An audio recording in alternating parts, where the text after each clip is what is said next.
الله من الشيطان الرجيم. بسم الله الرحمن الرحيم.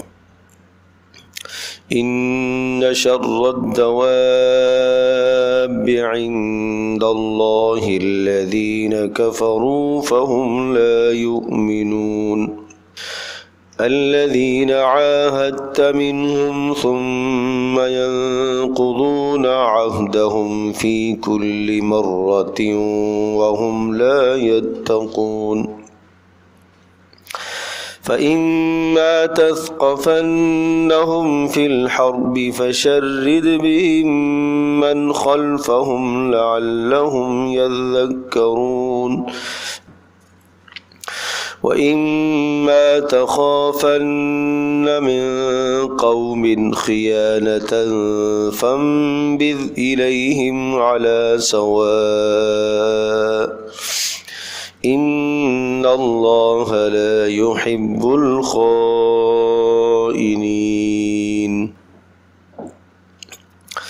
گزشتہ سبق میں یہ مضمون ہم نے عرض کیا تھا کہ رسول اکرم صلی اللہ تعالیٰ علیہ وسلم جب مکہ مکرمہ میں حالات ناموافق ہو گئے اور وہاں سے دین کی نشر و اشاعت کا سلسلہ قائم نہیں ہو پا رہا تھا، تو اللہ تبارک و تعالیٰ کے حکم سے، اللہ کے اذن اور اجازت سے آپ علیہ الصلاۃ والسلام نے مدینہ طیبہ ہجرت فرمائی، اور مدینہ طیبہ پہنچ کر رسول اکرم صلی اللہ تعالیٰ علیہ وسلم نے چند اہم کام کیے، اور جن اہم کاموں سے امت مسلمہ کو بہت بڑا فائدہ ہوا۔ چنانچہ ان کاموں میں سے ایک کام مدینہ منورہ پہنچ کر حضرت صلی اللہ تعالی وسلم نے مسجد تعمیر فرمائی، ایک مرکز بن گیا جس مرکز کے ذریعے سے لوگوں کی اصلاح ہو سکے اور آزادانہ طور پر وہاں کام ہو سکے۔ اور وہ مسجد مدینہ طیبہ میں صرف مسجد عبادت گاہ ہی نہیں تھی، بلکہ رسول اکرم صلی اللہ تعالیٰ علیہ وسلم دینی تمام کے تمام امور اسی مسجد سے ہی انجام دیا کرتے تھے۔ باہر سے آنے والے جو وفود تھے وہ بھی مسجد میں ہی ملتے۔ آپ علیہ الصلاۃ والسلام جو سرایا اور جو فوجیں روانہ فرمایا کرتے تھے وہ بھی وہاں ہی سے روانہ ہوا کرتی تھیں۔ اسی طرح سے باہمی فیصلے بھی مسجد سے ہوا کرتے تھے، گویا کہ اس مسجد کو ایک پارلیمنٹ کی حیثیت بھی حاصل تھی اور ایک دارالعلوم کی حیثیت بھی حاصل تھی، جہاں سے دینی ضروریات بھی، سیاسی ضروریات بھی، سماجی ضروریات بھی، سب کی سب ضروریات اس مسجد سے پوری ہوتی تھی۔ اور یہی مسجد کا معاشرے میں کردار ہوتا ہے، اسلامی معاشرے میں مسجد کا بہت اہم کردار ہے۔ تو ایک کام تو رسول پاک صلی اللہ تعالیٰ علیہ وسلم نے یہ کیا، اس سے بہت بڑا فائدہ پہنچا۔ اور دوسرا کام نبی پاک صلی اللہ علیہ وسلم نے یہ کیا کہ انصار اور مہاجرین کے درمیان میں آپ نے مواخات کو، بھائی چارگی کو قائم فرمایا۔ اس بھائی چارگی کے قائم کرنے کا فائدہ یہ ہوا کہ آپس میں حد درجے کی محبتیں قائم ہو گئیں، اور مہاجرین جو مکہ سے ہجرت کر کے آئے تھے، بے سر و سامانی کے عالم میں چونکہ یہاں پہنچے تھے، ان کے پاس کچھ بھی نہیں تھا، تو انصار نے انہیں اپنے آدھے اموال میں بھی شریک کر لیا، جس سے ان کا گزر بسر بھی بسہولت ہونے لگا۔ یہاں تک کہ رسول پاک صلی اللہ تعالیٰ علیہ وسلم کے پاس انصار آئے کہ اللہ کے رسول، اگر آپ چاہیں تو ہماری زمینوں کو آدھا آدھا آپ تقسیم کر دیں، آدھا ہم لے لیتے ہیں، آدھا ہمارا مہاجر بھائی لے لیتا ہے، تو رسول اور ہم دونوں طبقے مل کر زمینوں کے اندر کھیتی باڑی کرتے ہیں۔ تو رسول پاک صلی اللہ علیہ وسلم نے اس کو پسند نہیں فرمایا، اور آپ نے ارشاد فرمایا کہ نہیں، محنت تم ہی کرو، کام تم ہی کرو، جو آمدنی آمدنی ہوگی وہ آمدنی ہم آدھی آدھی کر لیا کریں گے۔ اور اس میں بڑی حکمت تھی، حکمت یہ تھی کہ زمین کا مالک آپ نے مہاجرین کو گویا کہ نہیں بنایا، جائیدادیں چونکہ ورثاء اور اولادوں کی طرف منتقل ہوتی ہیں، مواخات باہمی بھائی چارگی کی وجہ سے جائیدادیں منتقل ایک دوسرے کو نہیں ہوتی۔ اور دوسری وجہ یہ بھی تھی چونکہ مہاجرین جو تھے یہ مکہ سے آئے تھے اور مکہ کے اندر کھیتی باڑی کا سلسلہ تو تھا نہیں، لہذا یہ اس معاملے کو کوئی زیادہ سمجھتے نہیں تھے، اس لیے آپ علیہ الصلوۃ والسلام نے یہ کام انصار ہی کے سپرد فرمایا۔ تو دوسرا کام تو یہ بڑا اہم ہوا، بڑی شاندار سیاسی بصیرت اور سیاسی تدبر تھا رسول پاک صلی اللہ علیہ وسلم کا، اور ایسی سیاسی پلاننگ تھی آپ علیہ الصلوۃ والسلام کی۔ اور تیسرا کام آپ علیہ الصلوۃ والسلام نے یہ کیا کہ مدینہ منورہ کے اندر جو گرد و نواح میں یہود آباد تھے، پہلے سے قومیں جو آباد تھی، آپ علیہ الصلوۃ والسلام نے ان کے ساتھ معاہدے فرما لیے، اور ان کے ساتھ معاہدے اس طرح سے فرما لیے کہ بھائی ہم نہ آپ کے خلاف لڑیں گے، نہ ہم آپ کی حمایت میں لڑیں گے، نہ آپ ہمارے خلاف لڑو گے نہ آپ ہماری حمایت میں لڑو گے۔ تو اس کا فائدہ یہ ہوا کہ جن قبائل کے ساتھ مشرکین کے عہد تھے، آپ علیہ الصلوۃ والسلام کے ان معاہدوں کے بعد وہ عہد جو مشرکین کے ساتھ کیے ہوئے تھے وہ عہد و پیمان کچے ہو گئے، مضبوط نہ رہے۔ بہت سارے قبائل تو نیوٹرل ہو گئے آپ علیہ الصلوۃ والسلام کے اس معاہدے کے بعد، انہوں نے کہا کہ ہم نہ مشرکین کا ساتھ دیں گے نہ آپ کا ساتھ دیں گے، تو اس سے بھی مشرکین کی طاقت بہت کم ہو گئی، اور دوسرا بہت سارے قبائل رسول پاک صلی اللہ علیہ وسلم کے ساتھ جڑ گئے۔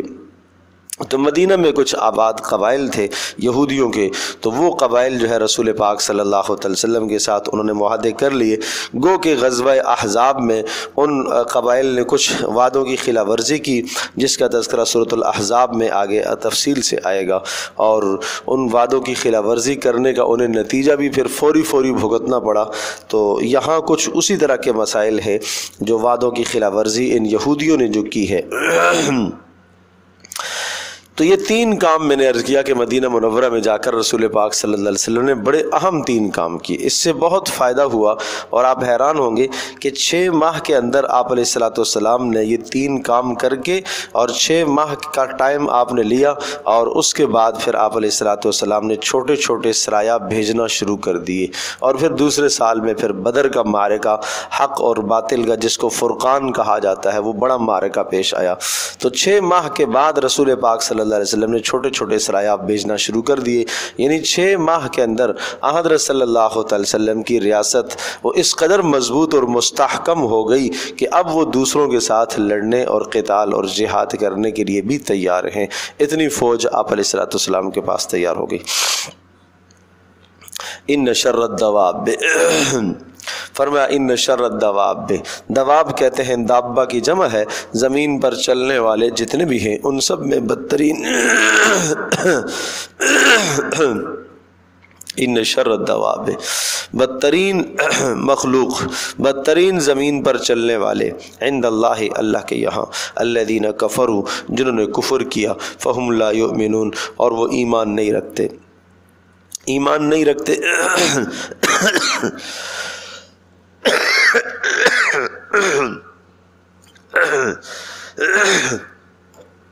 یہ مضمون پہلے بھی آیا تھا، ان شر الدواب عند اللہ الصم البکم الذین لا یعقلون، کہ اللہ کے نزدیک بڑے بدترین لوگ ہیں الصم البکم الذین، جو گونگے ہیں، اندھے ہیں، بہرے ہیں، حق بات سنتے ہی نہیں ہیں۔ اسی طرح سے یہاں پر الذین کفروا فہم لا یؤمنون، جنہوں نے کفر کیا اور وہ ایمان نہیں رکھتے، یہ بنو قریظہ کے بارے میں آیا ہے۔ الذین، جو وہی عرض کر رہا ہوں کہ مدینہ منورہ میں جن سے معاہدے ہوئے تھے، پھر انہوں نے وعدوں کو توڑا، اور انہوں نے بدر کے موقع پر مشرکین کو اسلحہ فراہم کیا، اور اس طرح سے یہ نقض عہد ہوا۔ الذین عاہدت منہم، جنہوں نے آپ سے عہد کیا، ثم ینقضون عہدہم، اور پھر وہ اپنے عہد کو، وعدے کو توڑ بیٹھے، فی کل مرۃ، ہر بار جب بھی موقع ملتا ہے تو وہ وعدے کو توڑ دیتے ہیں۔ اس موقع پر وعدہ توڑا انہوں نے بدر کے موقع پر، اور اسی طرح سے پھر خندق کے موقع پر، احزاب کے موقع پر، وہم لا یتقون، حالانکہ وہ بچتے نہیں ہیں آج شکنی سے، فَإِمَّا تَثْقَفَنَّهُمْ فِي الْحَرْبِ، اگر آپ ان پر آپ قابو پا لیتے ہیں، فی الحرب فَإِمَّا تَثْقَفَنَّهُمْ فِي الْحَرْبِ فَشَرِّدْ بِهِمْ مَنْ خَلْفَهُمْ، اگر آپ ان کو پا لیتے ہیں فی الحرب جنگ میں، اگر وہ جنگ میں آتے ہیں، فَشَرِّدْ بِهِمْ مَنْ خَلْفَهُمْ تو آپ ان پر دھاک بیٹھا دیجئے، من خلفہم پیچھے والوں پر، لعلہم یذکرون تاکہ انہیں نقض عہد کا وبال پتہ چلے۔ مطلب یہ کہ نقض عہد جو انہوں نے کیا ہے، اس نقض عہد کی سزا ان کو ملنی چاہیے تاکہ باقیوں کے لیے عبرت رہے باقیوں کے لیے تاکہ عبرت رہے اور آج کے بعد آپ کے ساتھ کوئی نقض عہد نہ کرے۔ وَإِمَّا تَخَافَنَّ مِن قَوْمٍ خِيَانَةً فَانبِذْ إِلَيْهِمْ عَلَى سَوَاءٍ، اگر آپ کو ذرا سا محسوس ہونے لگے، وَإِمَّا تَخَافَنَّ اگر آپ کو ڈر لگے، یعنی آپ کو محسوس ہونے لگے، آپ کو خطرہ ہونے لگے، من قوم کسی قوم سے، خیانتاً کہ یہ آپ سے خیانت کریں گے، آج انہوں نے معاہدہ تو آپ سے کر لیا ہے لیکن پس پشت انہوں نے آپ سے وعدہ خلاف ورزی کرنی ہے اور دوسروں کا ساتھ دینا ہے، فَانبِذْ إِلَيْهِمْ عَلَى سَوَاءٍ تو پھر آپ ان کا عہد پھینک دیجئے، یعنی آپ ان سے کہہ دیجئے کہ ہمارے اور تمہارے درمیان میں اب کوئی عہد نہیں ہے، کوئی معاہدہ نہیں ہے، ہمارے معاہدے ختم ہیں۔ ان اللہ بے شک اللہ تبارک و تعالی لا يحب الخائنین اللہ پاک پسند نہیں کرتا ہے خیانت کرنے والوں کو۔ اسلام امن والا مذہب ہے اور اسلام ہمیشہ امن کی دعوت ہی دیتا ہے، اور اسلام ہمیشہ یہ کہتا ہے کہ کسی بھی موقع پر اگر تم سے کوئی قوم معاہدہ کر لیتی ہے تو اس معاہدے کی پاسداری کرنا آپ کے لیے ضروری ہے۔ اگر کوئی قوم ہتھیار ڈال دیتی ہے اور آپ کے سامنے زیر ہو جاتی ہے، سلنڈر ہو جاتی ہے، تو آپ کو ان کے خلاف پھر آپ ہتھیار نہ اٹھائیں، آپ بوڑھوں کو نہ قتل کریں، آپ بچوں کو قتل نہ کریں، آپ عورتوں کو قتل نہ کریں۔ اس طرح سے اسلام جو ہے وہ درس دیتا ہے امن و امان کے۔ لیکن یہ بات بھی اپنی جگہ پر ہے کہ ایسا بھی نہیں ہے کہ سادگی اس طرح سے ہو کہ بار بار دھوکے آپ کھائیں، بار بار آپ دھوکے کھائیں۔ رسول پاک صلی اللہ تعالیٰ علیہ وسلم کے زمانے میں مدینہ منورہ میں ایک جاسوس آیا، مکہ سے احوال لینے کے لیے آیا، پکڑا گیا، آپ علیہ الصلوۃ والسلام کو آ کے کہنے لگا، پکڑا گیا، صحابہ نے پکڑ لیا، جب لے آئے خدمت میں تو بس معذرت کرنے لگا، جی میں اصل میں مسئلہ یہ تھا کہ گھر میں میرے حالات ایسے ہیں، مشکل تھی، تو مجھے بڑے پیسے انہوں نے دیے ہیں اور ان پیسوں کی لالچ میں میں آیا ہوں جاسوسی کرنے کے لیے، آپ مہربانی فرمائیں، آپ مجھے چھوڑ دیں۔ چنانچہ رسول پاک صلی اللہ علیہ وسلم نے اسے چھوڑ دیا، مہربانی کر دی۔ دوبارہ کچھ وقت کے بعد پھر وہ پکڑا گیا، جب پھر پکڑا گیا تو رسول پاک صلی اللہ علیہ وسلم نے اسے قتل کرا دیا اور فرمایا اسے قتل کر دیا جائے، اس لیے کہ اگر اب ہم اس کو چھوڑیں گے تو یہ یہی جا کے کہے گا کہ میں دوبارہ سے دھوکہ دے کے آ گیا ہوں۔ تو مسلمان دھوکہ دیتا بھی نہیں ہے اور مسلمان دھوکہ کھاتا بھی نہیں ہے۔ دھوکہ نہ دینا یہ ایمان کی نشانی ہے، یہ اس کے ایمان کی نشانی ہے، اور دھوکہ نہ کھائے یہ اس کے نور کی نشانی ہے کہ اللہ پاک نے اس کو فہم اور فراست عطا فرمائی ہے۔ اور وہ پیچھے جو آیت گزری ہے شاید آپ کو یاد ہوگا، ان تتقوا اللہ یجعل لکم فرقانا، اگر اللہ کا ڈر آپ اختیار کریں گے تو اللہ پاک حق اور باطل میں فرق کرنے کی، جائز ناجائز، صحیح درست میں فرق کرنے کی صلاحیت اللہ پاک عطا کرے گا۔ وَلَا يَحْسَبَنَّ الَّذِينَ كَفَرُوا سَبَقُوا إِنَّهُمْ لَا يُعْجِزُونَ، اور ہرگز وہ لوگ جنہوں نے کفر کیا اور سبقو جو بھاگ چکے، انہم لا یعجزون ہرگز وہ یہ گمان نہ کریں کہ وہ صحابہ کو، رسول پاک صلی اللہ علیہ وسلم کو، مسلمانوں کو عاجز کر لیں گے۔ وَأَعِدُّوا لَهُمْ مَا اسْتَطَعْتُم مِّن قُوَّةٍ، ایک ظاہری اسباب کو اختیار کرنے کا حکم دیا اور یہ ایک بڑا اہم اصول سمجھایا۔ وَأَعِدُّوا لَهُمْ، آپ ان کافروں کے لیے تیار کیجئے، مَا اسْتَطَعْتُم جتنی آپ استطاعت رکھتے ہیں، مِّن قُوَّةٍ جو آپ قوت آپ کر سکتے ہیں آپ ان کے لیے تیار کیجئے، یعنی اسلحہ آپ اپنے پاس جمع کیجئے۔ وَمِن رِبَاطِ الْخَيْلِ، اور گھوڑوں کو آپ باندھیے، گھوڑوں کو آپ پالیے۔ اس وقت گھوڑا جو ہے بہترین آلۂ جہاد تھا۔ تو مستطاعت من قوت میں قیامت تک آنے والے سارے آلات و اسباب جنگی، تمام کے تمام آلات حرب، تمام کے تمام ہتھیار اس کے اندر آگے۔ اللہ پاک نے لفظ ہی ایسا استعمال فرمایا، من قوت،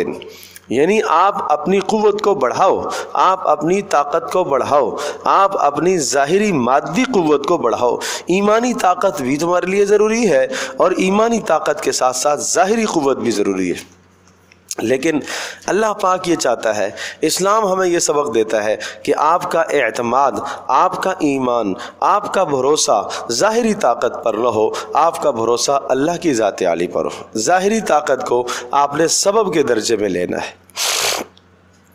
یہی وجہ ہے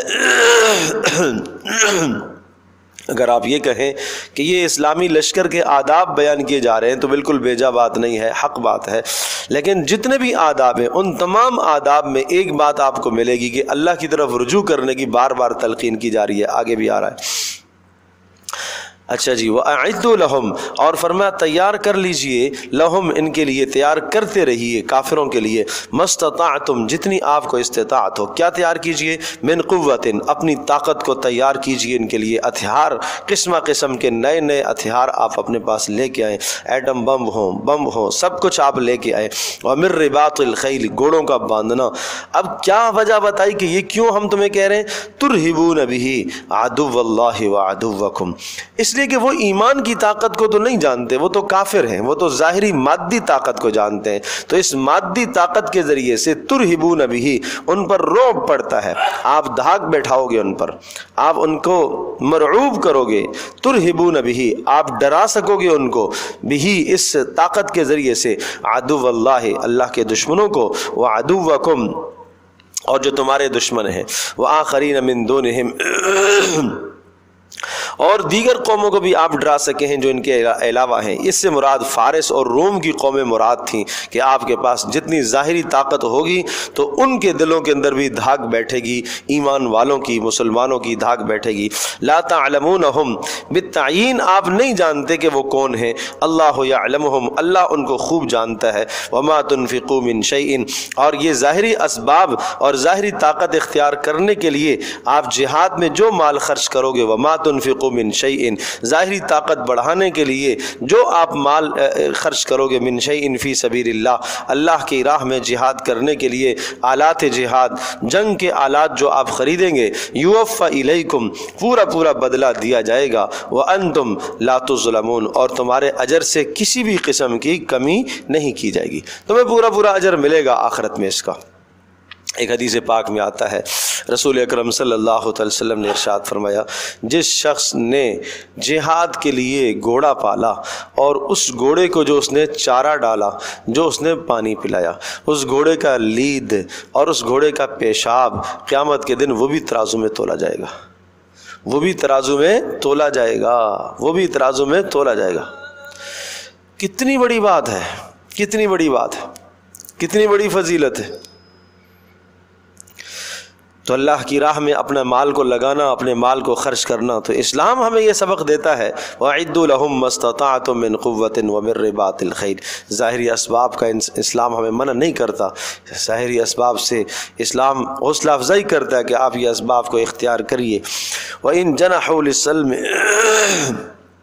فَاجْنَحْ لَهَا وَإِن جَنَحُوا اور ایک قانون سنایا، وَإِن جَنَحُوا لِلسَّلْمِ اور اگر یہ میلان کر لیں، مائل ہو جائیں، لِلسَّلْمِ صلح کے لیے، صلح کے لیے مائل ہو جائیں، فَاجْنَحْ لَهَا تو آپ بھی اگر مصلحت دیکھیں تو آپ بھی مائل ہو جائیے، یعنی اگر وہ صلح کی پیشکش کرتے ہیں جنگ کے دوران تو آپ بھی صلح کر لیجئے، وَتَوَكَّلْ عَلَى اللَّهِ لیکن پھر بھی آپ نے بھروسہ اللہ کی ذات عالی پر کرنا ہے، ان کے ظاہری اسباب پر بھروسہ نہیں کرنا ہے۔ إِنَّهُ هُوَ السَّمِيعُ الْعَلِيمُ اللہ تبارک تعالیٰ خوب سننے والا، جاننے والا ہے۔ وَإِن يُرِيدُوا أَن يَخْدَعُوكَ اور یہ بات بھی یاد رکھیں کہ اگر انہوں نے جو آپ سے صلح کی ہے کافروں نے، اس صلح کے ذریعے سے آپ کو دھوکے میں ڈالنا چاہتے ہیں، آج صلح کر رہے ہیں لیکن چھپ چھپ کے آپ کے خلاف کام کر رہے ہیں، آپ کے خلاف تیاریاں کر رہے ہیں، تو اس بات کو بھی آپ کو سمجھنا چاہیے کہ یہ جو انہوں نے صلح کی ہے یہ صلح کسی دھوکے پر مبنی تو نہیں ہے، اگر صلح دھوکے پر مبنی ہو تو پھر آپ نے نہیں کرنی ہے۔ وَإِن يُرِيدُوا اور فرمایا اگر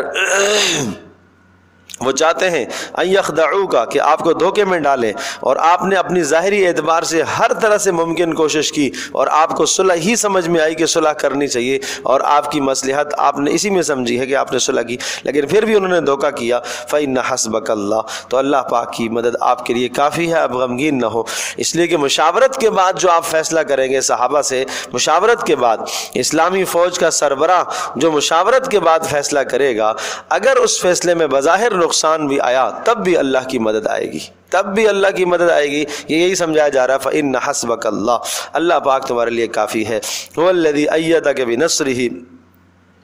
اللہ تبارک تعالیٰ آپ کی تائید کرے گا آپ کی غیبی مدد کر کے، وبالمؤمنین، اور ایمان والوں کے ذریعے سے بھی اللہ پاک آپ کی مدد کرے گا، ایمان والوں کے ذریعے سے اللہ تبارک تعالیٰ آپ کی مدد کرے گا، اور ملائکہ کے ذریعے سے بھی آپ کی مدد کرے گا۔ وَأَلَّفَ بَيْنَ قُلُوبِهِمْ، اور اس مدد کی ایک کیفیت یوں سمجھائی کہ دیکھو نا، یہاں جو قبائل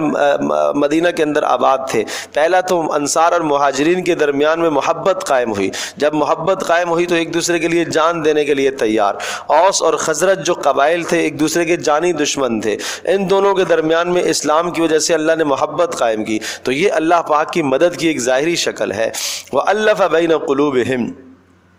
اور اللہ تبارک تعالیٰ محبت ڈالے گا ان کے درمیان میں۔ لو انفقت ما فی الارض، اگر تو خرچ کرے ما فی الارض جمیعا، جو کچھ بھی ہے زمین میں سارا کا سارا خرچ کرے، ما الفت بین قلوبہم، آپ ان کے لیے محبت نہیں پیدا کر سکتے، ولکن اللہ الف بینہم، لیکن اللہ تبارک تعالیٰ نے مدد، اللہ نے محبت قائم کر دی ہے۔ انہ عزیز حکیم، بے شک اللہ پاک غلبے والا ہے، بغیر کسی کے بھی آپ کی مدد کر سکتا ہے، اور حکیم اور حکمت والا ہے، بغیر اسباب کے بھی اللہ تبارک و تعالیٰ آپ کی مدد کر سکتا ہے۔ یہ جو آیت ہے وَأَلَّفَ بَيْنَ قُلُوبِهِمْ، اور اللہ نے محبت ڈال دی ہے ان کے درمیان۔ لو انفقت ما فی الارض، اگر آپ خرچ کر دیتے زمین کے اندر جو کچھ بھی ہے، ما الفت بین قلوبہم، تو آپ ان کے درمیان میں محبت نہیں ڈال سکتے تھے، ولیکن اللہ الف بینہم، اللہ نے محبت ڈالی ہے۔ تو جب کسی کی اولاد نافرمان ہو اور ماں باپ کی بات نہ مانتی ہو تو اس آیت کو پڑھ لیا کریں، یا اسی طرح سے جو ہے وہ کوئی بیوی اور شوہر کے درمیان میں محبت قائم نہ ہو پاتی ہو تو اس آیت کو پڑھ لیا کریں۔ ہر نماز کے بعد اس کو 21 مرتبہ پڑھ کے دعا کی جائے، اور اگر پانی پر دم کر کے پلا بھی لیں تو بہت اچھی بات ہے۔ وَأَلَّفَ بَيْنَ قُلُوبِهِمْ، جائز مقاصد کے لیے جائز محبت جو ہے میاں بیوی کے درمیان میں، اولاد ماں باپ کے درمیان میں، بہن بھائیوں کے درمیان میں جائز محبت کے لیے اس کو پڑھا جا سکتا ہے، ناجائز کاموں کے لیے پڑھیں گے تو نقصان ہوگا۔ وَأَلَّفَ بَيْنَ قُلُوبِهِمْ، اور آپ اللہ نے محبت ڈال دی ان کے درمیان میں۔ لو انفقت ما فی الارض، اگر آپ خرچ کر دیں جو کچھ زمین میں ہے، ما الفت بین قلوبہم، تو آپ ان کے درمیان میں محبت نہیں ڈال سکتے تھے، اللہ نے محبت ڈالی۔ انہ عزیز حکیم، اللہ غلبے والا ہے اور حکمت والا ہے۔